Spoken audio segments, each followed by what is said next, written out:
Ne fuis pas la tempête, c'est là que Dieu te fortifie. Parfois, tu voudrais tout simplement fuir. Fuir les épreuves, les conflits, les déceptions. Fuir cette tempête intérieure qui te secoue sans relâche.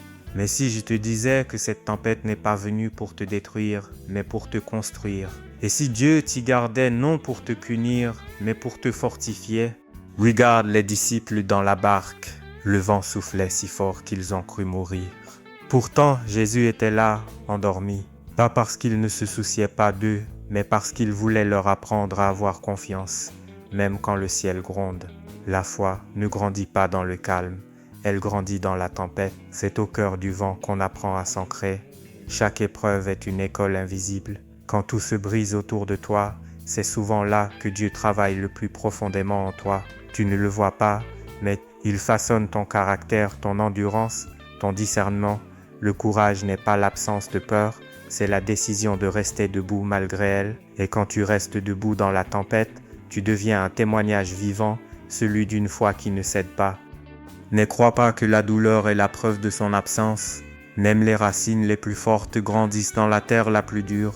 Dieu n'a pas promis une vie sans tempête, mais il a promis sa présence à travers elle.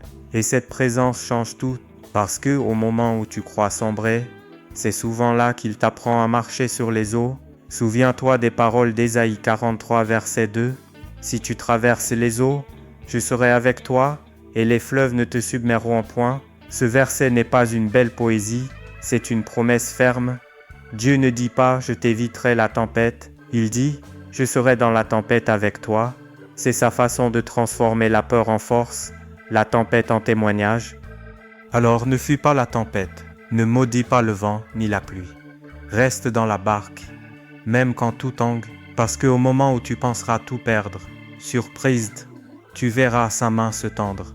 Et cette main ne vient pas toujours calmer les vagues. Parfois, elle vient juste te rappeler que tu n'es pas seul. Dieu n'a pas besoin d'apaiser chaque tempête. Il veut d'abord apaiser ton cœur.